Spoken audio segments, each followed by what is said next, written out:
You do the same thing for 135 years? 5 years. That's because we're a family as well.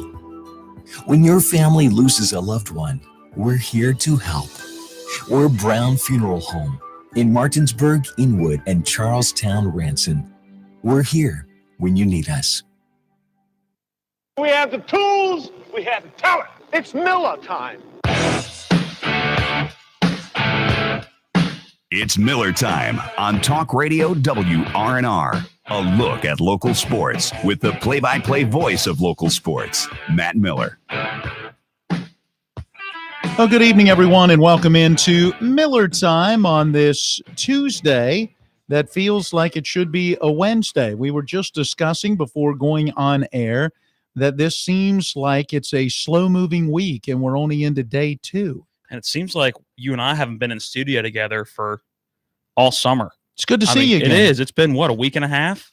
It has been a while, yes. So it's nice to be back in the same studio, not dealing with the phone lines or the Marty unit or anything. I'm sure you enjoy not working the morning shift. Yeah, it's been good to get my normal amount of sleep and my regular morning routine. My chocolate lab is excited to go back out for the morning walk. I bet. Labs are just excited to do anything outside. Oh, my goodness, yes. Their ball of energy till they're about 10. I'm waiting for that ball of energy to tone down just a little bit. Good luck. All right, we're going to jump into the phone lines real quick. We have our Redskin insider from the Team 980 in Washington, D.C., Kevin Sheehan. Kevin, good evening. Hey, guys. How you doing? Pretty good. All right, let's get started. Training camp right around the corner. It's almost football season yet again. I know our local high schools start football training camp next Monday, and then the Redskins start this Thursday. So football season is finally here. I'm going to get started with Mr. Irrelevant, Trey Quinn. That is a name that you really don't hear about those 7th-round draft picks a whole lot, but it seems like he's gotten a lot of attention through the rookie mini camps and OTAs. How much expectation do the Redskins have in him going into training camp, and what are his shots of actually making this year's squad? Well, I can only tell you what Doug Williams told me shortly after the draft, and that was Jay Gruden was in there like in the 4th round begging Doug and, Bruce Allen to select Trey Quinn there, and they just told him to relax a little bit, that they thought they could get him a little bit later, and they did. They got him with the last pick in the draft. Gruden loved his tape, loved his production at SMU, and I think he believes that he's got a really good chance of making the team and being a productive guy. It's a position where, they need players to step up and produce this year. So there may be opportunities for not only Quinn, but some of the other guys that perhaps weren't even drafted. Has there been any talk of Trey Quinn possibly moving into that punt kick return role? I know that was a big hole in the Redskins special team last year, was that punt return area. Has there been any talk of that so far?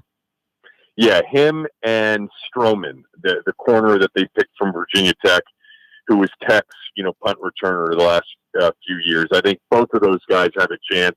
I think they believe that Stroman, if he makes the team, would be the punt returner, and it's one of the reasons they took him in the 6th round. But I think it's about time that Crowder give up those responsibilities. He's just not, a confident punt returner at the pro level. He was at Duke, just hasn't been in the NFL.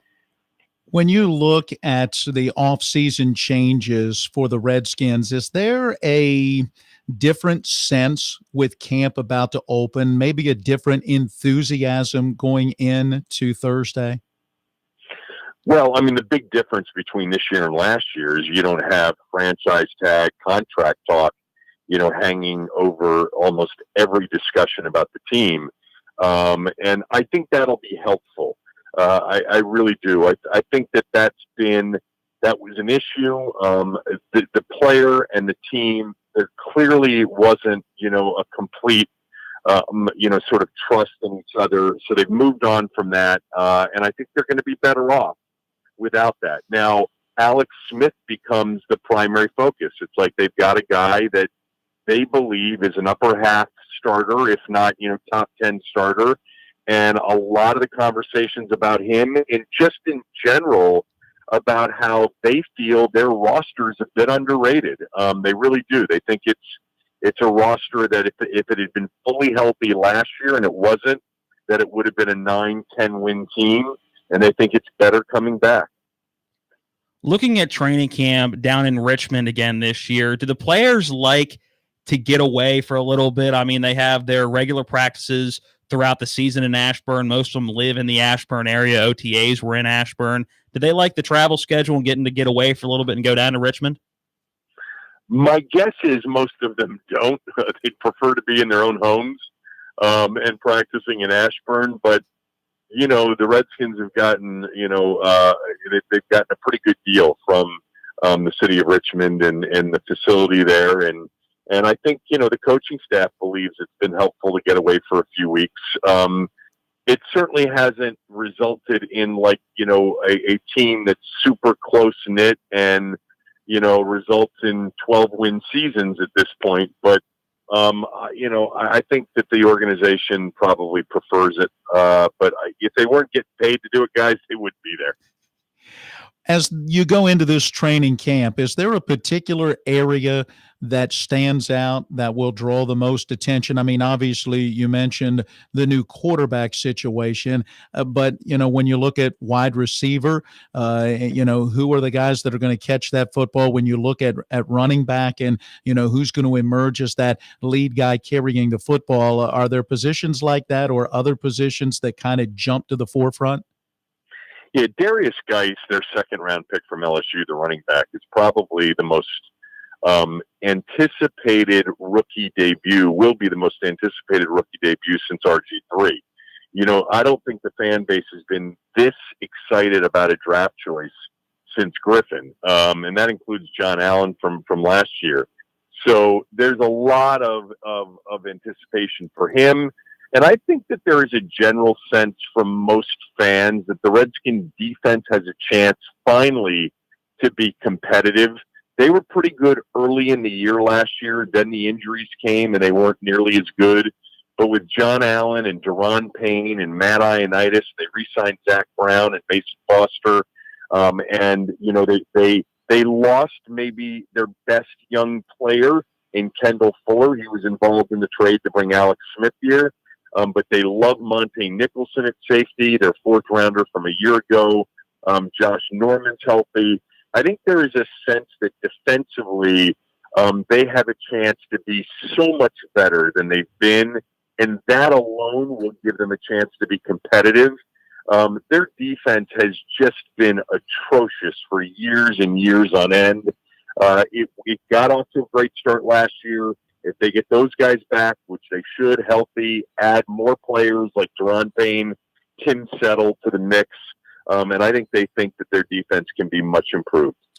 Taking a look at the top in Jay Gruden, Yahoo Sports came out with their list of their best coaches in the NFL, and Jay Gruden at number 27. Do you think that's accurate of where he should be in that list? To me, I mean, he's the longest tenured coach in the Dan Snyder regime, but that doesn't necessarily mean he's been that amazing here. But I still think that's extremely low, especially when you look and they had 3 or 4, maybe even more first-year coaches above Jay Gruden. No doubt. I saw that. That's too low for Jay. But then again, you can't really go much higher than sort of the middle of the pack. I mean, he's a mid, teens out of the 32 coaches in the NFL kind of a coach. He is an excellent pass designer, pass offense creator. He, as a head coach, is probably in that 14 to 18 range, 14 to 16 range, somewhere in there. He's not very good at clock management, score management, game management. It's been a real weakness, a real flaw for the team since he's been the head coach. It's cost him a couple of times, cost him dearly last year at Arrowhead. Towards the end of that game, he called an absolute horrible timeout, which ultimately led to Kansas City having too much time to drive it down the field to kick the game-winning field goal. But Jay's strength, and we've seen it the last few years, is he can coach them up on offense. He can take, even limited talent, which they haven't had a running game. Last year they didn't have any stretch the field wide receivers. They've had no blocking tight ends. And he's been able to scheme up a pretty good offense over the last 3 years. Now, he did it with a quarterback who is highly productive in his scheme. And the hope is that Alex Smith will be at least as productive as Kirk Cousins, if not more, in this scheme. But Alex Smith is going to have a lot more to work with. He's going to have a top flight running back. He's got a little bit more speed at wide receiver, and potentially, and this is a big if, but it's a big key to the season offensively, is Jordan Reed and how many games he plays.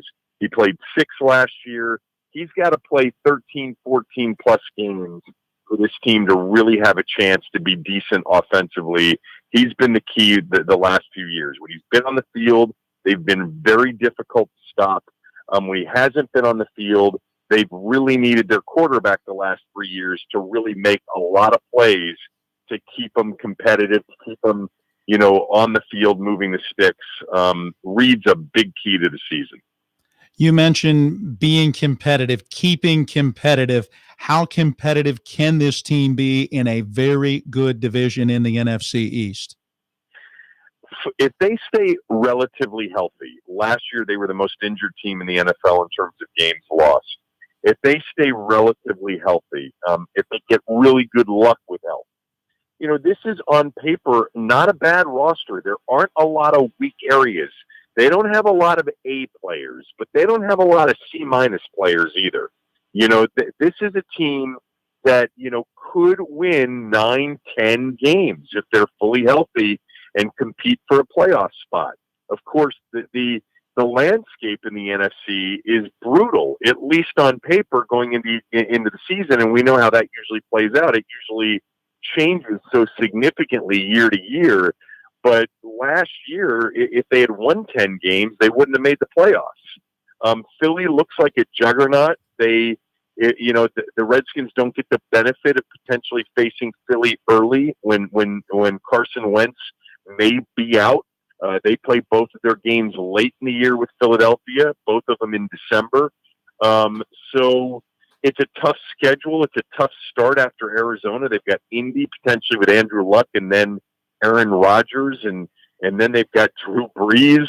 So it's not, it doesn't look promising, but the roster, if it's healthy, is really a much better roster, underrated by most accounts.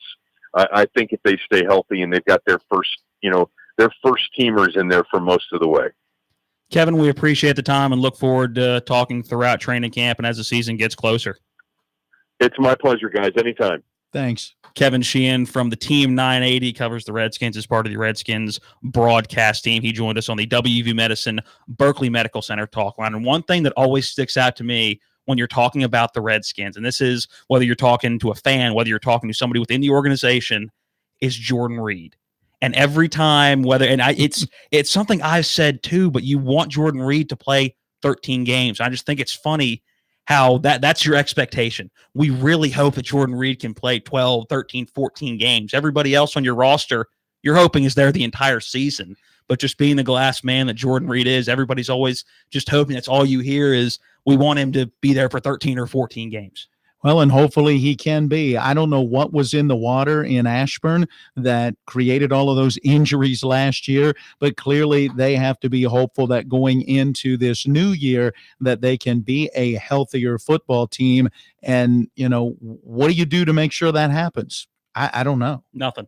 There's nothing you can do. It's just the injury bug. All right, we got to get in our first break. When we come back, we will talk some Little League All-Star baseball. You're listening to Miller Time. We will be right back after this break.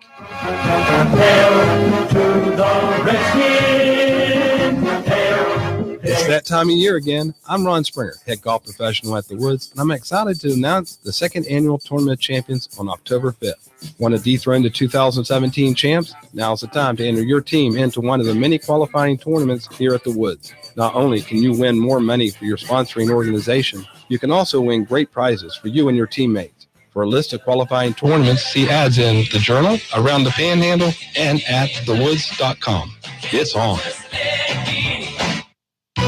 Hey fans, it's Johnny Castle from your Hagerstown Suns. It's another season of minor league baseball in the Hub City, highlighted by Antietam Brewery Tuesdays, Bark in the Park Wednesdays, the ever-popular Thirsty Thursdays, fireworks and giveaways on select Fridays and Saturdays, and of course Sunday Fun Days, where kids 12 and under can run the bases following the games. It's 70 games of fun and excitement with the Washington Nationals Class A affiliate. For tickets or more information, head to HagerstownSuns.com. The Hagerstown Suns, Big League Baseball in your backyard. I'm John Striffen with NFL Network Now on the Westwood One Radio Network. When the Browns begin training camp Wednesday, Josh Gordon won't be there. The receiver tweeted Monday that he will be kept away from the practice field as part of his overall addiction recovery treatment plan. Gordon says this plan has been coordinated with the league, and NFL Network insider Ian Rappaport adds that Gordon did not fail a drug test. Gordon was suspended for the 2015 and 2016 seasons due to failed tests. The news better for Cowboys D-end Randy Gregory, who had been fully reinstated by the league after he was suspended all of last year for violating the NFL substance abuse policy. Bills running back LaShawn McCoy says he will report to camp Wednesday despite dealing with allegations from his ex-girlfriend that he was involved in a robbery. Also reporting to camp Wednesday, Giants receiver Odell Beckham Jr. is trying to land a new contract with the team. The Giants also added veteran pass rusher Connor Baldwin Monday, signing him to a 2-year deal. This has been NFL Network Now on the Westwood One Radio Network. Attention all authors. Page Publishing is looking for authors. Have you written a book and want to get it published? Page Publishing will get your book into bookstores and for sale online at Amazon, Apple iTunes, and other outlets. They handle all aspects of the publishing process for you. Printing, cover art, publicity, copyright, and editing. Call 800-501-3689 now for your free author submission kit. That's 800-501-3689 for your free author submission kit. Again, 800-501-3689.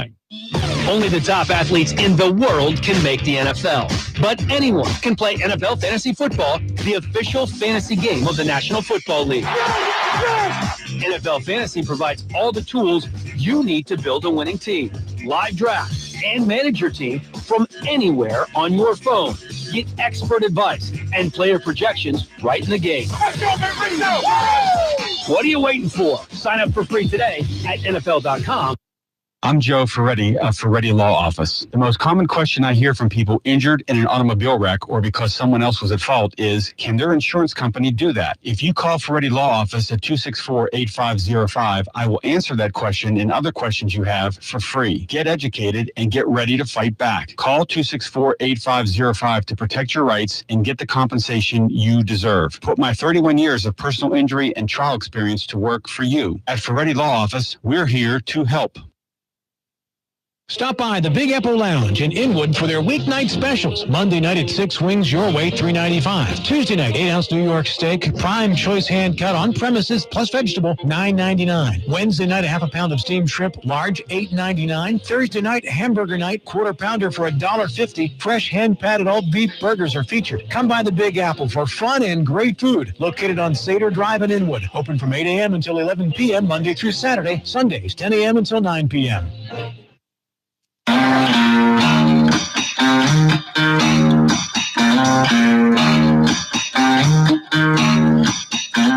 Staring at the birdie is part of this powder keg.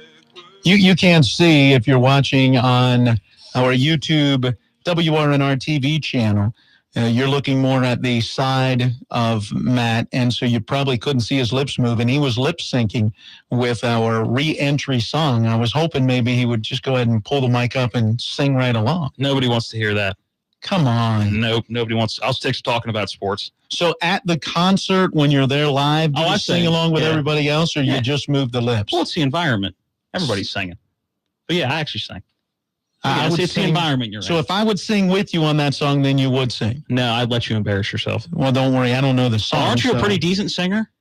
I heard that rumor. Didn't I hear that rumor around the studio that you're a pretty decent singer? I have no idea. I have sang before at some weddings and other things in my day. That's right. You're the wedding singer. I was. That's right. You're Adam Sandler. You're the wedding singer. That's earlier right. Stage of life. That's right. Hey, let's jump into some Little League All-Star Baseball as Jefferson County has gone 3-0 in bracket play, surviving a very lengthy rain delay last night to advance to the semifinal round. 3-hour and, I believe, 8-minute game, hour and 7-minute rain delay in the middle of the second inning. Let me put it this way. I left to take my wife to the airport for a trip. She flew out of BWI. We were leaving as the game was getting started, and the game was kind of wrapping up as I was in Hagerstown on my drive back. That's how long it took. Yeah, it was a while. Well, let's catch up with the manager for Jefferson County, Justin Stevenson. Caught up with him earlier today to talk about how well his team is playing.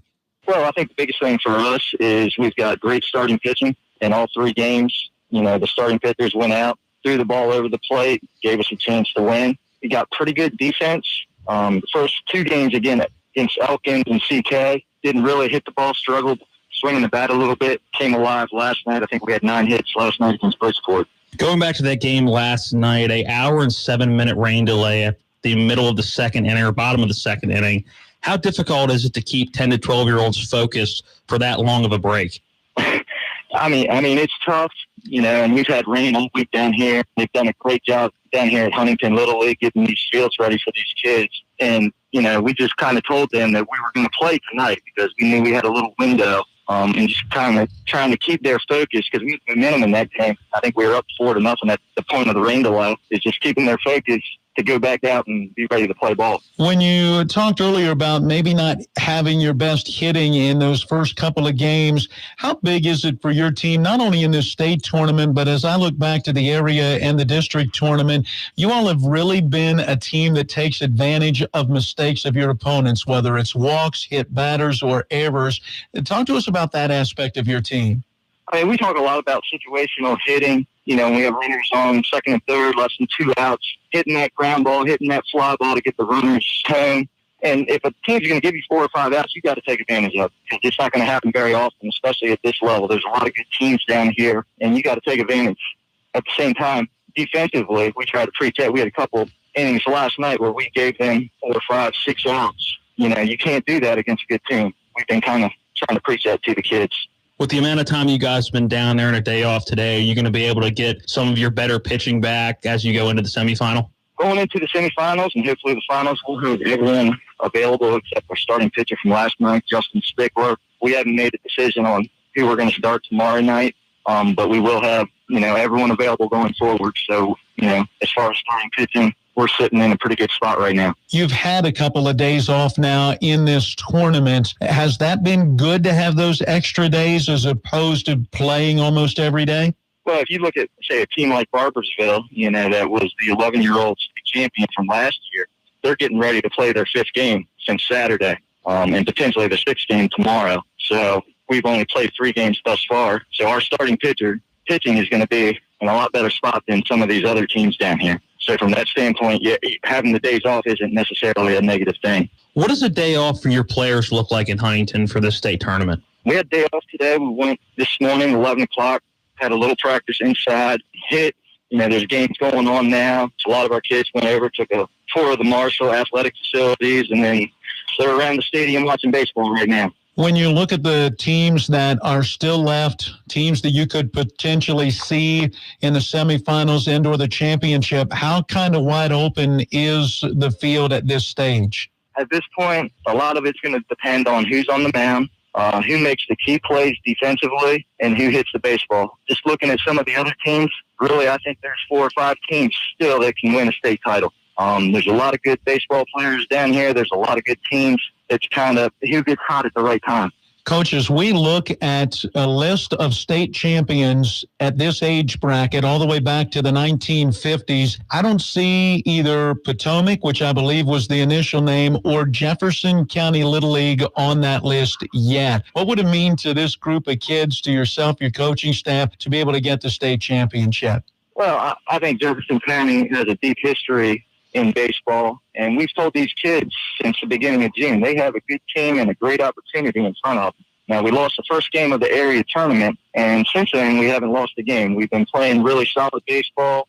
We've been playing well defensively. Our starting pitching is going to keep us in games, and the key for us is going to be hitting the baseball. Coach, thank you so much for your time. Good luck, and we look forward to following your game broadcast right here tomorrow night. All right, thanks, guys.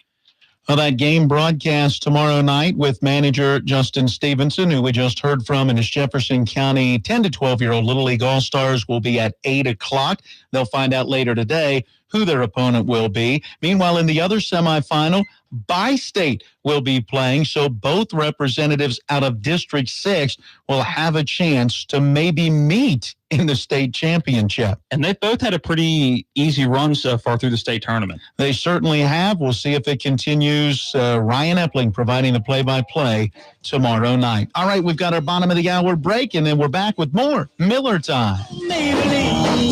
CBS News update.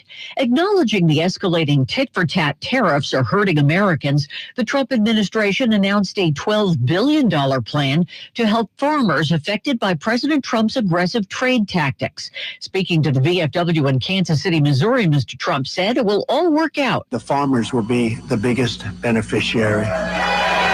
Watch. We're opening up markets. You watch what's going down. Just be a little patient. Barbara Tinnen is a retired soybean farmer in East Prairie, Missouri. It's too late for that. They've already lost everything they have. And, it's just too little too late. Nebraska Senator Ben Sasse is among the Republicans who don't like the tariffs or the bailout. Our people feed the world, and they don't want bailouts. They want to be feeding the world. They want to win with more trade, and we're heading in a bad direction right now. CBS News Update, I'm Pam Coulter.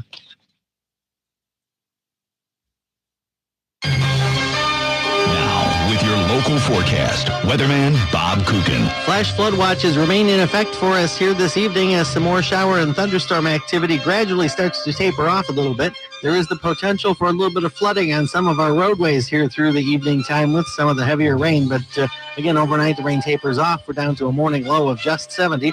Tomorrow, same story as the last few days. Showers, thunder showers, the high near 80. I'm Bob Kukin, Talk Radio WRNR. You're at a red light. Sometimes it seems like they never change. You wish you could magically turn that red light green. I'm Lori from Bechtel Jewelers. I can't help you with the street lights, but I can help you if you happen to have red lights at home. Red lights at home are even more frustrating than red lights on the street. No matter what you do or say, she gives you the red light. Is it possible to change that red light to green? I have incredible news. Unlike red lights on the street, you really can turn red lights at home into green. Put our light-changing gifts to the test. Stop in at Bechtel Jewelers. In minutes, we'll send you on your way with a little box that has a light-changing surprise for her inside. A beautiful diamond ring, earrings with her favorite gems. We'll help you pick the perfect gift. And when she sees her gift sparkling up at her, well, those red lights at home turn to green. Bechtel Jewelers, Route 11 South, Inwood. We'll help you turn red lights into green. Your NBC Sports Radio update starts now. All about them Benjamins as Todd Gurley signs a 4-year, $16 million extension with the Rams that includes $45 million guaranteed. That is the largest guarantee ever given to a running back. Julio Jones trying to get that money as well.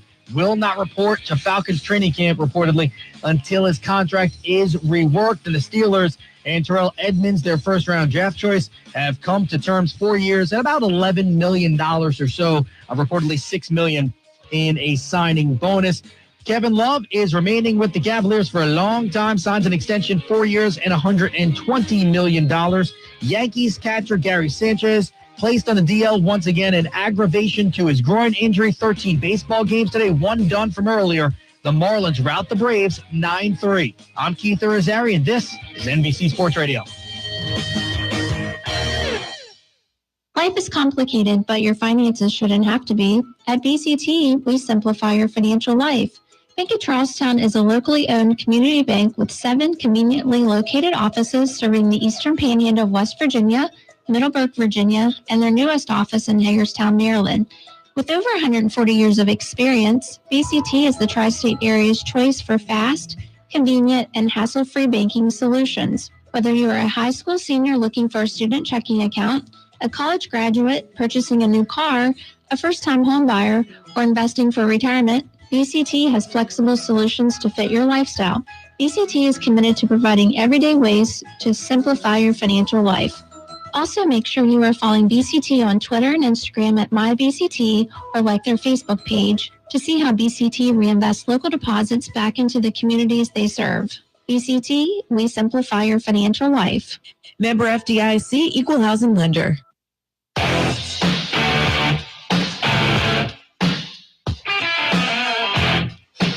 And we welcome you back into Miller Time on this Tuesday evening, along with Matt Crawford. I'm Matt Miller. Thanks to our guest in the first half of the program. Good to have Mr. Sheehan on to talk about the Redskins and get an update as they head into training camp. You'll once again catch Redskins football all season right here. And good then to catch up with Justin Stevenson as the Jefferson County Little League off to a very good start in the state tournament. This is where it gets tough, though. They haven't lost a game. They're off today. The pressure mounts. They play now in the state semifinals where they play a team tomorrow that will be coming out of a loser's bracket from the opposite side of the bracket that they're on. So it won't be a team they've met yet. That team beats them tomorrow. Both teams have one loss, but Jefferson gets eliminated. I don't get it. Yeah, we'll have to put that aside for tomorrow's show. It's time to go off on Little League. You're the only guy I know that wants to go off on Little League baseball. I'm sorry. They've gotten too caught up in certain elements that have gone above and beyond what it used to be. I agree with you. I smell what the Rock is cooking. Well, let's cook it up tomorrow. All right, bottom of the hour. You know what that means. You got to read a sponsor card. That's right. I do have to read that. All right, this segment of the show brought to you by the Washington Nationals. The Mets series, the Nats kick off a 9-game homestand with 2 games against the New York Mets July 31st and August 1st at Nationals Park, hence the homestand. I don't know why they felt the need to put that twice, but I digress. Come out and celebrate U.S. Marine Corps Day at the ballpark on the 31st, then take a long lunch break at noon. That's a very long lunch break.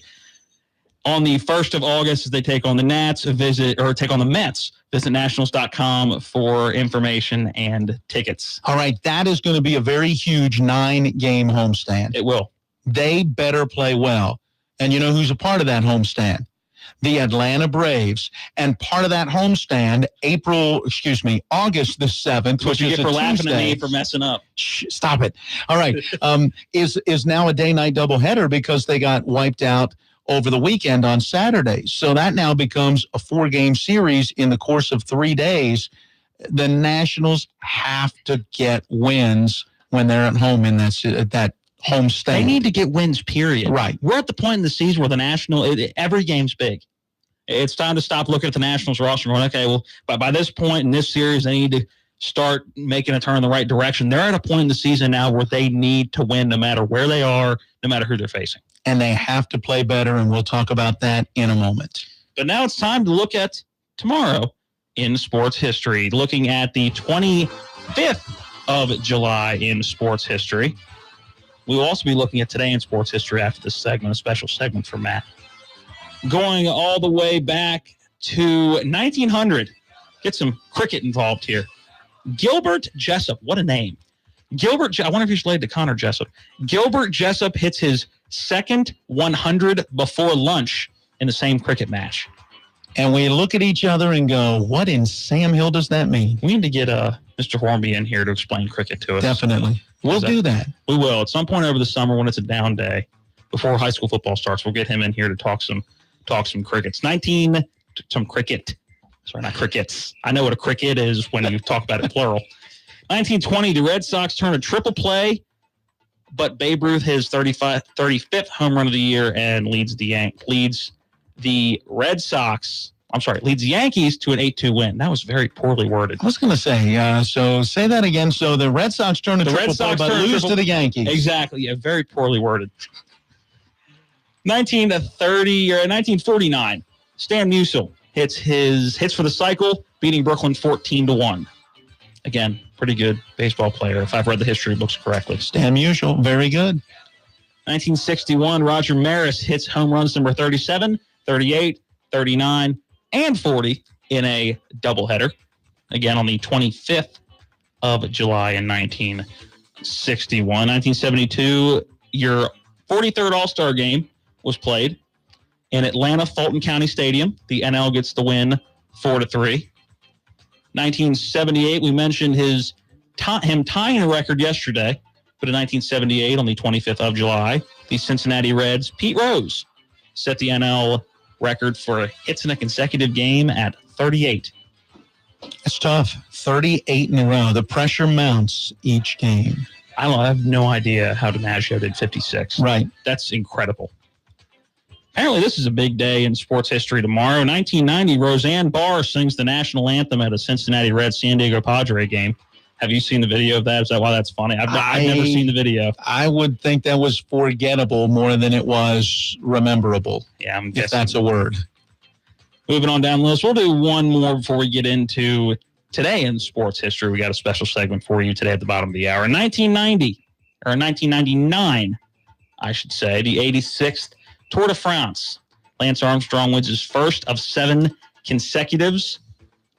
But again, we talked about it yesterday. They would later all be for naught as he gets all those wins nullified for performance-enhancing drugs. All right, is it Tour de France or Tour de France? Potato, potato, tomato, tomato, Appalachian. Let's call the whole thing off.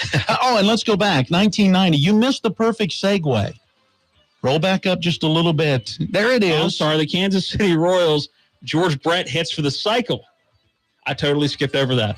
On tomorrow's date in 1990. But he was part of a much bigger event that happened in sports history, and that's what we're bringing up today. Today's date, so the 24th, if you haven't looked at a calendar all day. But let's take a look at the special event in baseball that happened today featuring George Brett. Not only do we get a chance to kind of talk about it, but you'll actually hear what happened on this date all the way back in 1983. I remember this. I could swear I was watching this game live. We talked about that earlier. You seem to watch every important game in history live. Can I just say that?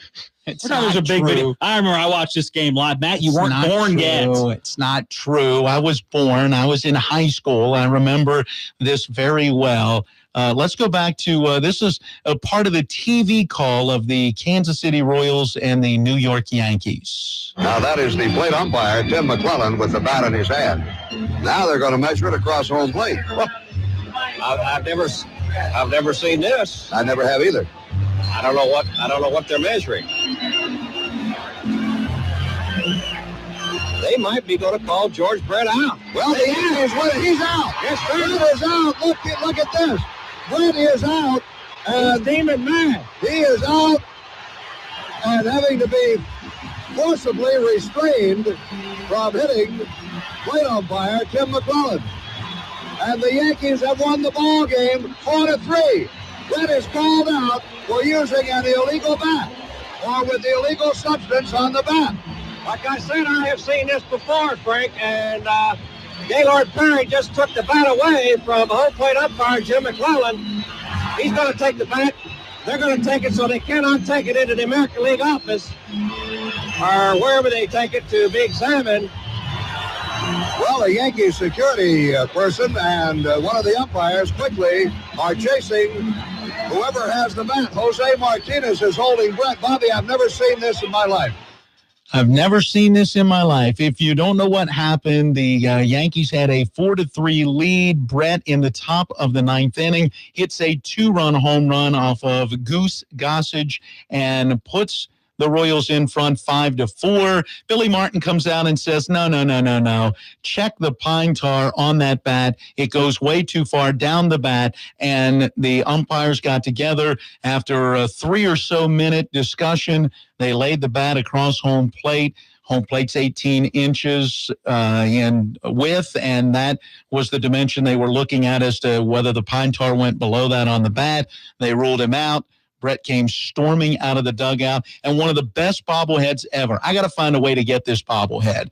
We saw earlier that the Royals, as part of their 50th anniversary celebration, have a bobblehead of the very event with him kind of coming out of the dugout, and the expression even on the bobblehead face is very, very lifelike. I love it. I'm looking at, you can buy them on Amazon. And there it is. So I'm going to have to get one where I can get him coming out of the dugout. You're not going to get one. It's pretty expensive or not available. You got $100 lying around for a bobblehead. Man, that is expensive for a bobblehead. You can't. Nobody listening can see it, but there's the bobblehead, and he's with the fists up. Oh, yes. Going out of the dugout. But yeah, $100 for a bobblehead. We need another bobblehead of an umpire very close by as he came storming out. My favorite part is we were reading the article about this particular event on the MLB page, Major League Baseball page, and the next to last paragraph of the article talks about the aspect of this becoming part of his legacy. It's what he's remembered for, the pine tar incident, and he was asked about it. Matt, read his official quote. It was a positive thing, you know. It wasn't a ground ball that went through my legs or a strikeout. I hit a home run off one of the toughest relief pitchers in baseball. Somewhere, Bill Buckner is grabbing his chest. I'm going, did these guys have a feud or what? I mean, how do you even bring that up in that conversation? You know, you're really going to be remembered for this incident. Well, at least I didn't let a ball go through my legs. You talk about throwing Buckner under the bus. But just to randomly think of, I don't know if he was necessarily going at, I assume he was going at Buckner there. I guess what he's saying is, look, everybody remembers Buckner for that. Yeah. I mean, Billy Buckner was a pretty good baseball player, Yeah. But yet what he gets remembered for is that ball that gets under the glove and through his legs in the World Series. And so at least Brett's saying, I'm not being remembered for that. But once you see the video, you can't forget how he charged out of that dugout. He was absolutely livid. So West Virginia temper. George Brett being from Glendale, West Virginia, the northern panhandle. Great state of West Virginia. And, yep, he was, I tell you, a good one. Fun to watch. And the Royals were a pretty good team when he was there. They've been a good team since then. Once, twice. They've had 2 good years since then in the early 2010s. It has been a while, yeah, for the Royals, and they were able to get back up there for, as you said, those couple of years, and now falling on hard times again. Speaking of falling on hard times, it's our Washington Nationals. They're falling on very hard times, and we will talk about them after this break. We'll be back in a few minutes after we pay some bills and play some commercials. You're listening to Miller Time on Talk Radio, WRNR Martinsburg.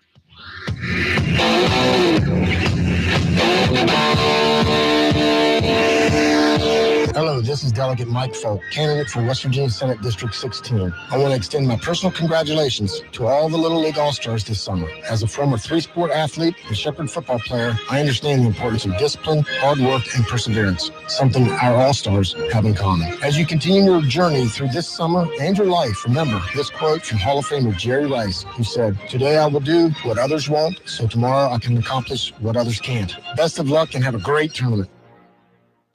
The Wellness Center at Berkeley Medical Center has introduced a 10-week sports-specific training program called SPEED for 12 to 17-year-old athletes. The goal of SPEED is to evaluate each individual athlete, assess their deficiencies, and design programs to improve the athlete's performance. The new program for young athletes includes strength and conditioning coaching from the Wellness Center pros, as well as the Technogym equipment. If you're interested in building a foundation of long-term athletic success and injury prevention for your athlete, contact the Wellness Center at Berkeley Medical Center. What words come to mind when you think of Honda? Reliable should be one. Fun, that's a good one. How about stunning, comfortable, refined? I could go on, but there is one word that sums up every Honda. Quality. Because Honda was KBB.com's 2018 best overall brand. And we worked hard to earn that honor. Because without quality, nothing else you call a Honda matters. So whether you choose the sizzling Civic, acclaimed Accord, adventurous HR-V, fearless Fit, awesome Odyssey, conscientious Clarity, remarkable Ridgeline, polished Pilot, or sporty CR-V, you know you're getting Honda quality that's truly unmatched. In fact, we make sure of it. So visit your local Honda dealer and get into KBB.com's 2018 best overall brand. Miller Honda, south of Winchester, home of the lifetime powertrain warranty. www.mymillerhonda.com. Based on 2018 Brand Image Awards from Kelly Blue Book, visit kbb.com for more information. In the market for a flooring upgrade, Trips Floor Sanding and Berkeley Fashion Flooring does it all. From hardwood floor restoration to new floor installation, including hardwood, tile, vinyl, laminate, carpet, and the hottest trend in flooring, luxury vinyl tile and luxury vinyl plank. Family owned and operated with over 25 years experience, you can expect excellent customer service. Estimates are free. Call 304-229-7009 or online at tripsfloorsanding.com. It's time for your Berkeley County Health Department summer safety tips. In this segment, Kara Harding advises us on safe grilling temperatures. Some people like their burgers well done. Some like them medium. You really should temp it to 155 on your burgers. With steaks, 2 minutes on each side is the rule of thumb. But chicken too, a lot of times people are barbecuing chicken and such, and that's your highest cooking temperature of 165 degrees. Have a safe summer from the Berkeley County Health Department. Find out more at bchealthdept.org.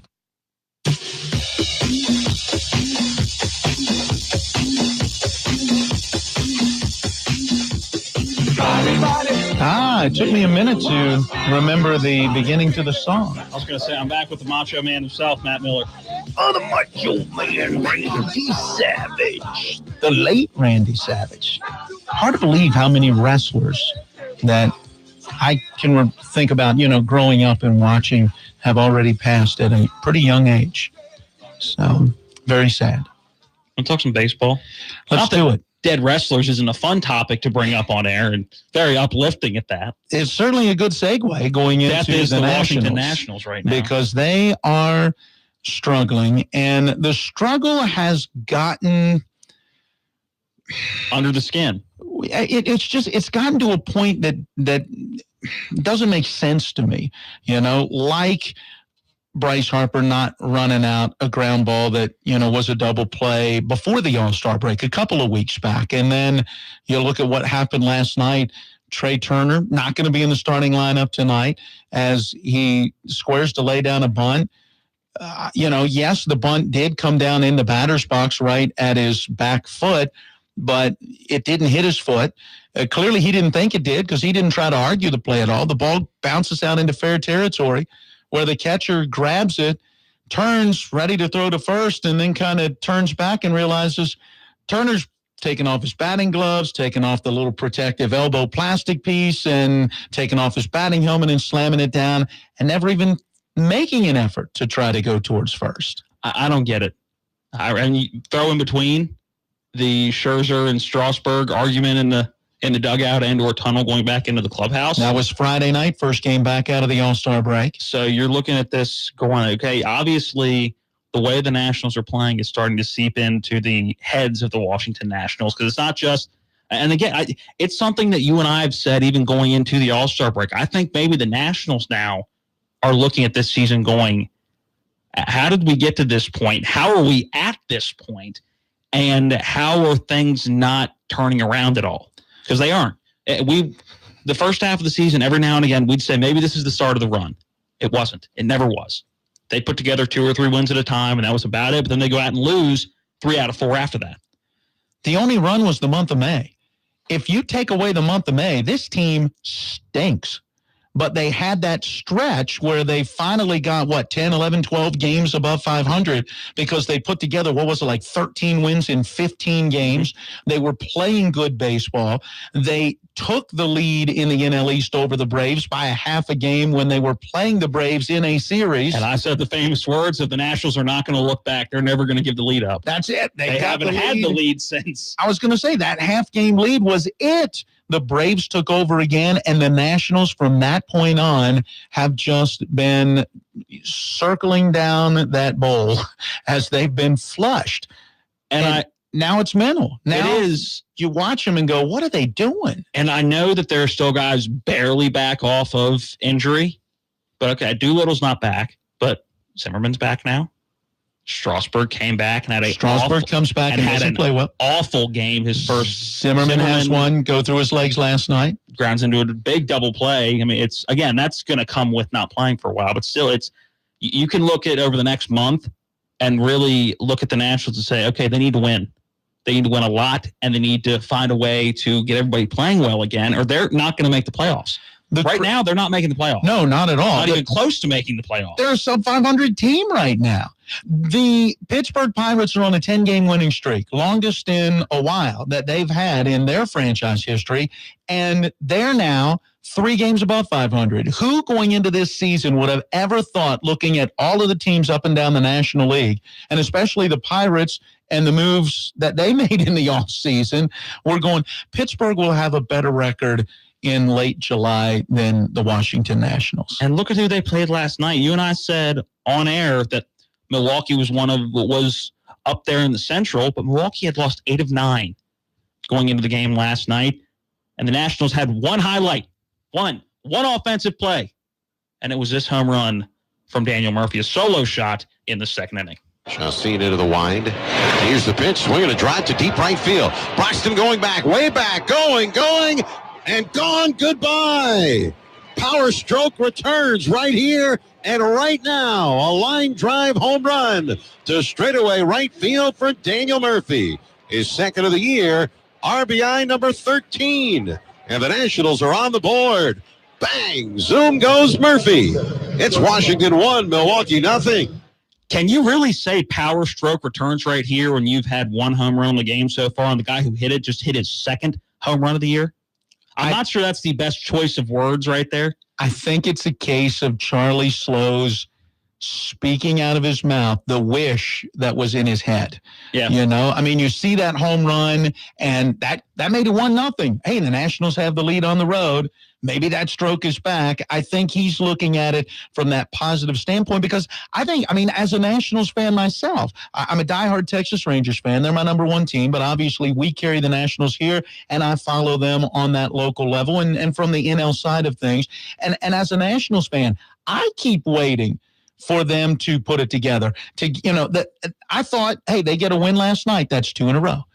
Nothing big, but it's 2 in a row. It was a scene for Major League, and if we put another one, they call that a streak. There you go. Okay, so let's see what they can do. And it didn't happen. Okay, so now I'm anxious. How will they play tonight? Jeremy Hellickson has arguably been the second best pitcher in this starting rotation right now.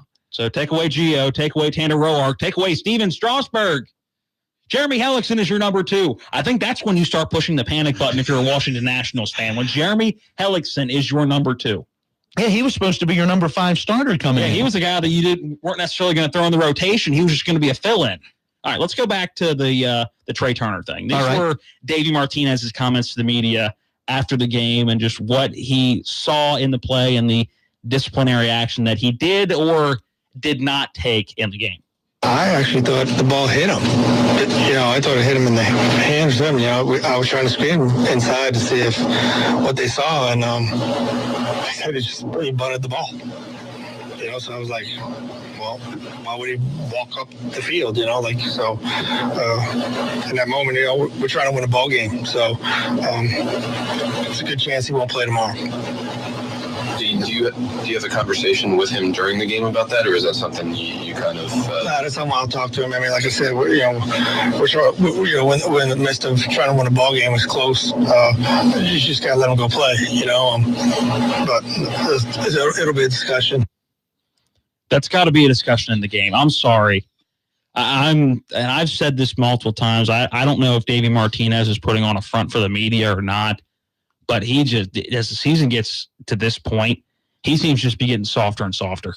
And I know he's a first-year manager, but from what I've seen so far, if you're going back to Billy Martin, if Billy Martin sees that last night, Trey Turner doesn't even make it into the dugout. No, Billy Martin's meeting him at the top step. Yeah, and most managers are meeting him at the top, even if it's not a huge deal at the top. They're at least having a conversation and making a decent deal out of what happened last night. Davey Martinez, no, not in the game. I'm not going to talk about him in the game. No, you need to talk about it in the game. Well, you need to meet him at the top step. It doesn't have to be super emotional. It doesn't have to be something that SportsCenter is going, hey, did you see this last night? But it certainly has to be one going, hey, why don't you have a seat over here because I'm putting so-and-so in to play for the rest of this game. Yeah, Wilmer Defoe should have gone in shortstop for the rest of the game. There's no way. After seeing that, after watching one of your players quit on the field, because that's what he did. He quit.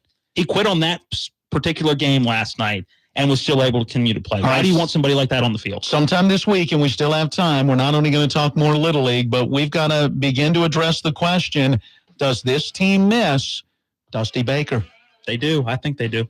We'll talk about it as the week continues. That's going to wrap it up for this Tuesday edition of Miller Time on Talk Radio WRNR Martinsburg. Here's your local news from Talk Radio WRNR. West Virginia U.S. Senators Joe Manchin and Shelley Moore Capito recently announced more than $1.2 million in funding from the EPA for controlling surface water pollution, preventing surface water contamination, and implementing an effective underground storage tank state regulatory program. Manchin said clean water is essential to a community's health, economy, and happiness, and that this funding will ensure West Virginia has the appropriate infrastructure to keep its water clean.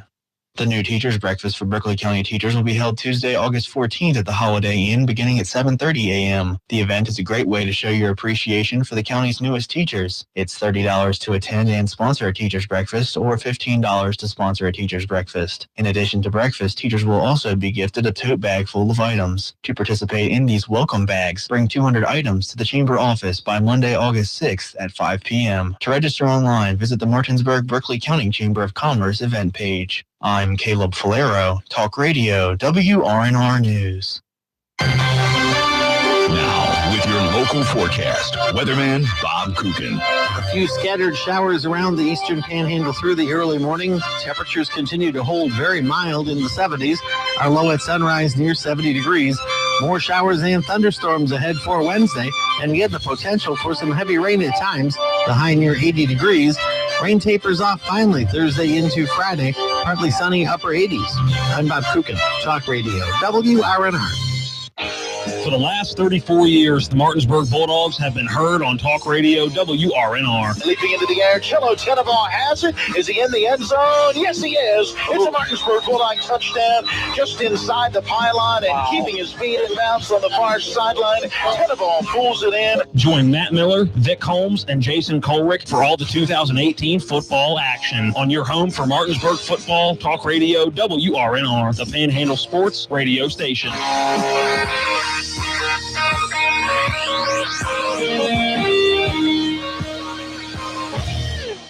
When it comes to sports talk, you need somebody to call the shots.